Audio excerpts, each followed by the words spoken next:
올라가는 종목들은 그래도 몇 가지가 좀 보입니다. 다만 양지수 모두 출발되기 빠르게 상승분이 낙폭을 좀 키워나가고 있는 모습이 포착이 되고 있는데요. 코스닥에서 지금 하락하는 종목 개수가 1,170여 개에 달하고 있습니다. 빠르게 자금이 돌면서 이동하고 있는 오늘인데 어떤 종목으로 압축해서 전략을 챙겨야 될지 수급적인 변화 포인트까지 짚어보겠습니다. 오늘 유영화 과장과 함께합니다. 어서 오세요. 안녕하세요. 네, 과장님과 오늘 지금 시장 분위기가 어떤지 머니맵 통해서 살짝 살펴보겠습니다. 일단 삼성전자가 빨간불을 켜고 있는데요. 외국인의 금액 기준 매수 오늘 1위 종목입니다. 반면에 LG에너지솔루션이 오늘 외국인이 제일 많이 팔고 있어요. 4%까지 떨어져 있는 상황이고 미국에서 2차 전지 쪽이 다 밀렸고 전기차 쪽 내린 여파를 받고 있습니다. 과장님 쪽에 조선주는 그래도 요 며칠 계속 분위기가 좋죠. 네, 아무래도 이제 러시아 쪽에서 전쟁 확산 또 이야기들이 또 나오고 있기 때문에 조선주들 다시 좀 힘을 내고 있는 것 같습니다. 네, 현대미포조선 오늘 유달리 좀 강하게 3% 정도 올라가고요. 4거래 연속해서 올라가고 있다는 점도 눈에 띕니다.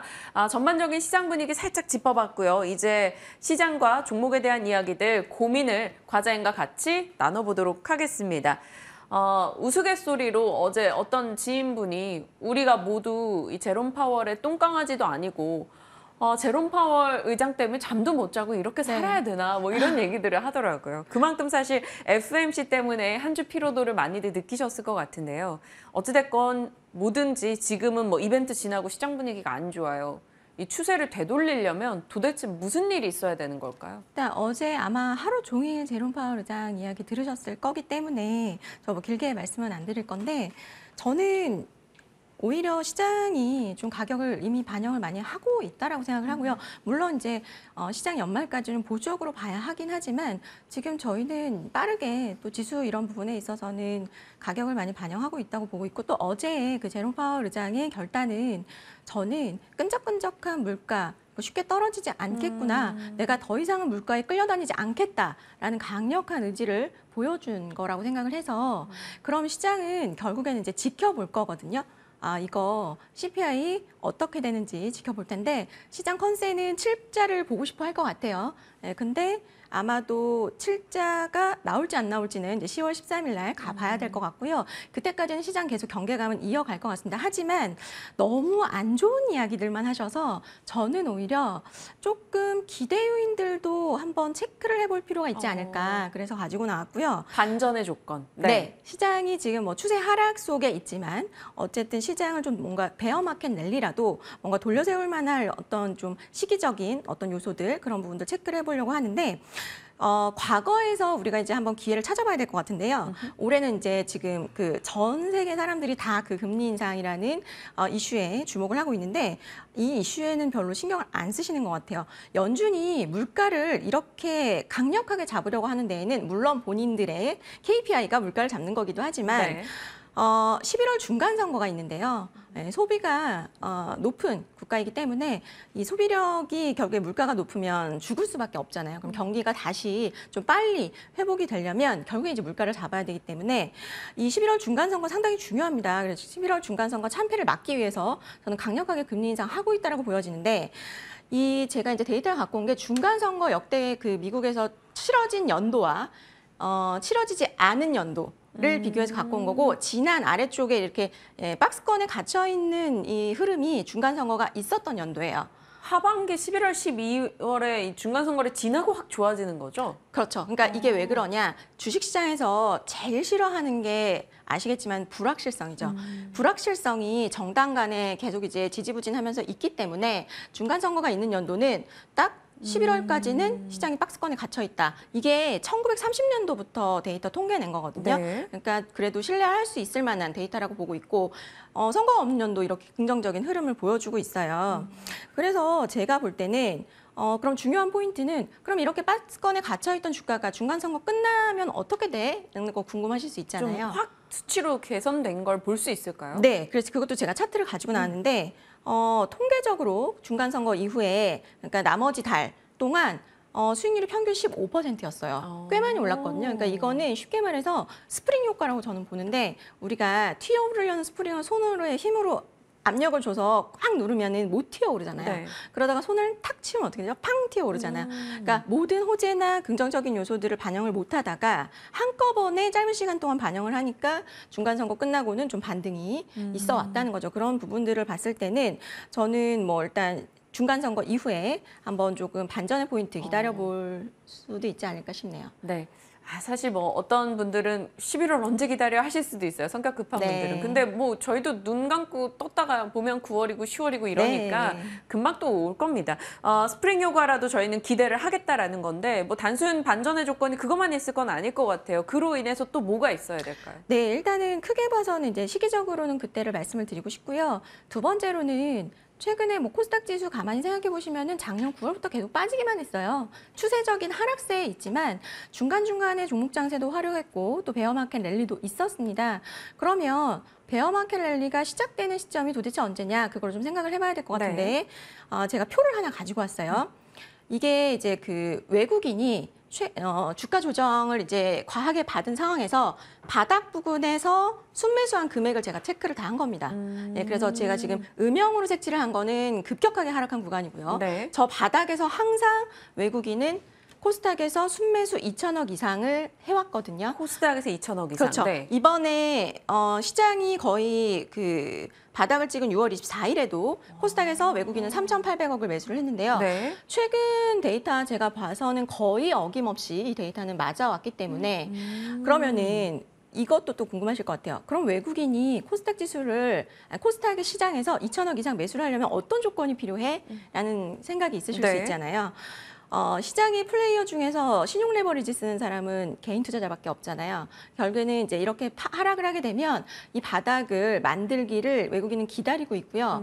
보통은 신용 레버리지 그러니까 신용 융자 잔고율이 2% 아래로 하회했을 때 결국에는 개인 투자자의 항복을 받은 이후에 2천억 이상을 상당히 슬픈 이야기지만 속된 말로 그 신용 잔고가 이제 줄어들면서 반대 매매 나와서 그렇죠. 지수가 좀 충격을 받고 나서 외국인은 요때다 하고 2천억 이상 사면 그때가 이제 올라갈 수 있다는 거죠. 근데 항상 보면은 신용잔고가 2% 아래쪽 하회에서 반등할 때가 거의 이 시점과 유사하게 맞기 때문에 근데 지금은 신용잔고가 아직도 좀 높은 레벨이기 네. 때문에요. 조금 아직까지는 이제 보수적으로 시장을 보셔야 되는 대응하셔야 되는 구간은 맞다라고 보고 있고요. 그리고 이제 이렇게 보시면은 2천억 이상 매수한 이후에 그럼 주가 어떻게 돼라고 봤을 때는 제가 이제 갖고 온 게 1개월 후 수익률도 보시면 대부분 좋게 나오고 3개월 이후에는 더 좋습니다. 그래서 안 좋을 때도 있지만 대부분의 통계적으로는 긍정적인 흐름을 보여주기 때문에 네, 아까 말씀드렸던 타이밍이나 이런 조건들 포인트 챙기시면서 전략 짜보시면 좋을 것 같습니다. 네. 중간 선거 부분 11월 그리고 코스닥에서 외국인의 2천억 원 이상의 다량 매수가 들어오는 시점에 타이밍에 맞물림을 좀 저희가 잘 봐야 될 것 같습니다. 그동안도 계속 과장님과 호흡을 할 거고요. 자, 이제 시장 얘기에 저희가 집중을 하다 보니 좀 속도를 내야 될 것 같네요. 수급적인 포인트 들어갑니다. 사모펀드나 연기금이 사고 있는 주간의 종목들을 지금 매주 보여주고 계신데 노란불이 딱 보이니까 이게 리오프닝 쪽이에요. 결국에는 뭐 마스크를 벗는다라는 얘기 나오고 일본 여행 되고 또 홍콩도 격리 해제될 거다 이러니까 이쪽에 관심을 둘 수밖에 없는 것 같아요. 네. 이쪽에 관심 둘 수밖에 없는데 이 중에서도 아시겠지만 실적 나올 수 있고 숫자 나오는 회사들은 그렇게 많지가 않아요. 그런데 숫자도 나오지만 그 숫자가 결국에는 성장을 할 수 있는 회사를 좀 주목을 해보셔야 될 것 같은데 그게 어쨌든 신세계 쪽을 가장 지금 기관 쪽에서는 주목을 하는 것 같고요. 보시면 아시겠지만 지금 양매수거든요. 그 사모펀드도 매수하고 연기금도 매수를 했고 그래서 신세계 같은 경우는 이제 2분기 실적 나오고 조정이 좀 받았던 이유가 아니 실적도 이제는 해외여행 많이 가고 그러면 피크아웃 되지 않겠냐라는 이야기가 있었는데 오히려 시장이 어떤 아이디어를 들고 나왔냐면 과거에 여행객이 좀 늘었던 때에는 백화점 매출도 상당히 좋았습니다. 의류 매출이 특히나. 그리고 지금은 찬바람이 이제 불기 시작할 때이기 때문에 4분기는 두꺼운 옷을 결국에는 이제 단가가 높은 옷을 사기 시작하기 때문에 마진이 많이 남죠. 그리고 실제로 지금 이제 3분기에 대한 실적도 꽤 긍정적으로 나올 것으로 예상이 되고 있기 때문에 보통 이제 하반기 실적 상반기보다 훨씬 더 좋게 나오거든요. YOY로도 크게 성장할 것으로 예상이 되고 있고 밸류를 제가 체크를 해봐드리면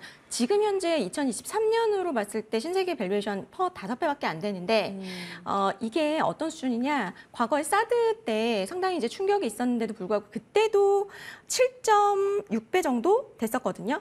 그러니까 지금은 사실 역사적으로 굉장히 싼 구간에 들어와 있다. 왜냐하면 신세계가 버는 돈이 그 당시보다는 훨씬 더 많아졌기 때문에 그래서 기관들은 그런 쪽에서 신세계 쪽에 계속 수급을 유입시키고 있다고 보시면 될 것 같습니다. 네, 거의 뭐 제가 인간 지표예요. 여행 갈 때 저 옷 사고 또 이렇게 날 바뀌니까 옷이 사고 싶고. 몇 년 만에 여행 가니까 새 옷 입고 그러니까요. 해외여행 가자 이런 기조가 있는 것 같습니다. 아, 그러네요. 신세계 지금 밸류도 상당히 매력적인 자리다라고 얘기를 해주셨습니다. 기억을 좀 해보죠. 자, 이제 잔금 해제 종목으로 들어가 보겠습니다. 첫 번째 종목이 바로 나스미디어인데요. 15조 플러스 알파. 이게 15초가 아니죠? 예, 네, 15조입니다. 15조 플러스 네. 알파가 되겠습니다. 자, 포인트 잡아보겠습니다. 넷플릭스. 나스미디어 얘기하는데 왜 넷플릭스가 나오는 걸까요? 최근에 넷플릭스 아마 상반기에 못난이 주식으로 기억을 하실 텐데 1분기 실적 내놓고 미국장이 쇼크 줬던 게 넷플릭스잖아요. 그래서 거의 트리거가 됐다라고도 네. 볼 수 있을 것 같아요. 성장주가 드디어 꺾이기 시작하는구나인데 이게 최근에 나스닥 3개월 봉인데요. 19일까지 제가 갖고 온 건데 나스닥 아래쪽에 있는 게 나스닥 수익이고요. 위에가 넷플릭스인데 넷플릭스에 도대체 뭔 일이 있는 거야? 네. 라고 변화를 좀 감지를 하셔야 될 것 같아요. 그래서 요거 무슨 일인가를 제가 오늘 좀 말씀을 드리려고 하는데 네. 최근에 미국의 그 리포트 발간하는 쪽에서는 넷플릭스 좀 봐야 된다는 얘기가 많이 나오고 있습니다. 그게 왜 그러냐? 주요하게 최근에 이제 그 오펜하이머라는 곳에서 네. 19일자로 인덱스 리포트 발간을 했어요. 그런데 그 내용을 제가 한번 이제 살펴보니 네. 논리는 이겁니다. 11월에 일부 지역에서 먼저 출시를 할 것으로 예상되는 그 저가형, 그러니까 광고 보고 좀 싸게 볼래? 라는 거 있죠. 뭐 예를 들어 월에 10,000원을 냈다면 이제는 한 5,000원 내고 광고를 중간에 한 4번 정도 끼워 넣는다고 하더라고요. 네.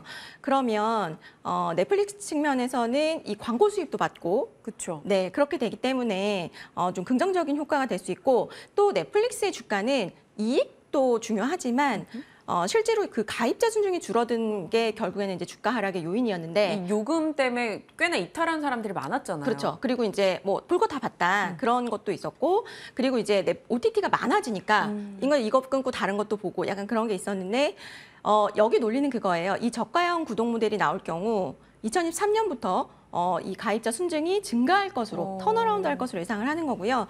그 논리는 결국에 이제 넷플릭스를 가입하지 않았던 사람 중에서 저가형으로 신규 가입을 하는 거고 그다음에 그 그동안에 해지했던 사람으로 들이 또 이제 재가입하는 그런 어떤 요소들로 인해서 긍정적인 효과를 가져올 수 있겠다라는 거고 최근에 이제 뉴스가 나왔어요. 11월 1일부터 저가형 한국에서 출시 먼저 할 것이다라는 얘기가 나왔기 때문에 우리나라 광고 시장 총 규모가 15조 원이거든요. 네. 그 중에서 이제 그 OTT 시장이 새롭게 붙는다면은 플러스 1조 원 정도가 붙게 될 것 같아요. 그러면은 전체 파이가 좀 증가하는 거기 때문에 좀 긍정적으로 보셔도 좋지 않을까. 그러네요. 이 네. 넷플릭스 향 광고 관련한 모멘텀을 나스미디어가 이제 광고 쪽 업체니까 받아갈 수 있다. 이 수혜주로 보시는 거군요. 네, 넷플릭스 향으로는 아마 중간 미디어 랩사를 나스미디어가 담당을 하게 될 것 같고요. 네. 어제 나스미디어가 10% 상승을 했는데 맞아요. 예, 그 유튜브 그 쇼츠도 또 광고 붙인다고 하잖아요. 유튜브에서도 점유율 1등이거든요.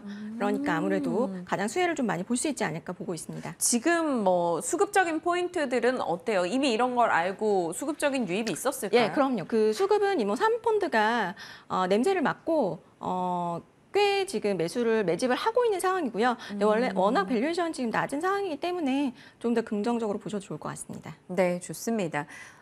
나스미디어 지금 수급적으로도 사모펀드 등과 연기금의 유입이 좀 들어오고 있는 상황이다라고 짚어주셨는데 그 영향이겠죠. 이미 7월부터 꽤나 좀 좋은 흐름이 나오고 있습니다. 오늘 장은 뭐 약보합 정도 진행이 되는데 31,000원대예요. 어제 10% 급등이 나왔었고 오늘의 약보합. 그럼 저희는 가격 전략을 좀 촘촘히 세워봐야 될 것 같아요. 네, 1차적으로는 지금 뭐 시장상 좋지 않은 상황에서 좀 방망이 짧게 잡겠습니다. 35,000원 제시해드리겠고요. 손절가는 27,000원 제시해드리도록 하겠습니다. 네, 나스미디어 첫 번째 잔금 해제 종목으로 열어봤습니다. 자, 그럼 두 번째는 어떤 걸까요? 이 종목도 꽤나 핫합니다. 하나에어로스페이스, 대장주의 조정은 기회다. 포인트 열어보시죠. 수주 모멘텀. 사실 뭐 방산 쪽은 하나에어로스페이스뿐만 아니라 거의 다 모든 업체들이 지금 수주 모멘텀은 안고 있잖아요. 그러니까 지금 상반기, 그러니까 올해 상반기에 주가를 이끌어온 것도 수주였고, 네. 저는 이제 앞으로 이 주가의 키팩터가 될 것도 수주 예상이라고 생각을 하기 때문에 그러면은 앞에 나왔던 수주들은 결국엔 나중에 실적으로 붙게 될 거고 지금으로서는 봐야 될 것은 앞으로 올해 하반기 그다음에 내년에 어디가 수주를 많이 받게 될 것 같아라는 게 되게 중요할 것 같은데 네. 보시면 아시겠지만 FA-50 그러니까 카이가 만드는 경공격기와 레드백 그다음에 천궁2 대공 미사일인데 그럼 여기 이 세 가지의 무기라고 집중을 해서 보셔야 될 것 같은데 이 네. 세 가지 무기에 다 들어가는 부품사가 있나? 를 봐야 되겠죠. 근데 하나 에어로스페이스 같은 경우는 실제로 K9이라든지 네. 뭐 레드백 장갑차라든지 이런 것들 만들긴 하지만 네. 실제로는 부품사에도 다 들어갑니다. 그래서 제가 그 한화 에어로스페이스가 만드는 이 무기와 제작 실제로 하는 무기와 부품 그 라인업을 갖고 왔거든요. 거기 보시면 아시겠지만 아까 보셨던 그 라인업이 여기 다 들어가 있어요. 부품사에. 아, 이게 한국항공우주의 FA-50 경공격기인데 여기 부품을 하나 에어로스페이스가 맞습니다. 더블 모멘텀이 되네요. 네, 그래서 이렇게 두 가지로 체크해 보셔야 돼요. 예를 들어서 이제 FA-50 경공격기가 이제 수주가 기대된다고 한다면 FA-50의 경공격기에 들어가는 부품사들을 쭉 나래비를 세워야 되는데 하나 에어로스페이스가 굉장히 핵심적인 그 부분을 담당을 많이 하고 있기 때문에 수주 모멘텀이 여전히 올해 그리고 내년에도 계속해서 이어질 것으로 예상하고 있습니다. 아, 본인들이 생산하고 있는 무기나 뭐 레드백 같은 경우에 모멘텀도 받아가고 네네. 다른 업체들의 부품사로서의 면모도 뽐내볼 수 있다라고 얘기를 주셨습니다. 네네. 하나 에어로스페이스. 그렇다면 최근에 하반기에 뭐 7, 8월 정말 엄청난 급등을 보였다가 조정을 받고 네, 있는 맞습니다. 상황인데 여기에 반전 포인트가 될 수 있는 게 어떤 걸까요? 네, 지금 이제 그 워낙 4월부터 이 그 수급 사모펀드나 연기금들은 많이 샀기 때문에 네. 이제 차익실현 매물이 많이 나오고 있어서 조정을 받았는데요. 저는 수급적으로 결국에는 가격 결정하는 건 수급이니까, 근데 수급적으로 반전 포인트가 있을 것 같아요. 바로 이제 그 MSCI 반기 리밸런싱이 11월에 있을 예정인데, 네, 가장 이제 그 좀 예상이 되는 편입 예상이 되는 기업이 이제 하나에어로스페이스랑 현대미포조선입니다. 근데 지금 최근에 주가 흐름이 현대미포조선은 먼저 지금 네. 출발을 했죠. 그래서 지금 하나에어로스페이스 같은 경우는 보시면은 지금부터 조금 보셔야 될 게 이게 이제 올해의 그 편입 종목들의 수익률인데요. 편입일이 디데이라고 보면은 한 45일 전부터도 뭐 40%, 20%의 수익을 낸 걸 보실 수가 있을 거예요. 그러니까 결국에는 이게 패시브 자금이 들어올 것을 예상해서 먼저 선취매하는 수급이 먼저 들어오기 때문이거든요. 근데 이거는 뭐 계속 매년 이렇게 있어 왔던 거고 올해도 이 효과는 계속 좀 이어지고 있다고 보시면 될 것 같아요. 그러면 이렇게 미리 사서 이렇게 수익을 낸 다음에 빨리 또 좀 잘 팔아야겠네요. 그렇죠. 그 뒤에 이런 고점 부근에서 흐름이니까. 네, 그렇죠. 그것도 저희가 좀 알아둬야 되는 네네. 것 같습니다.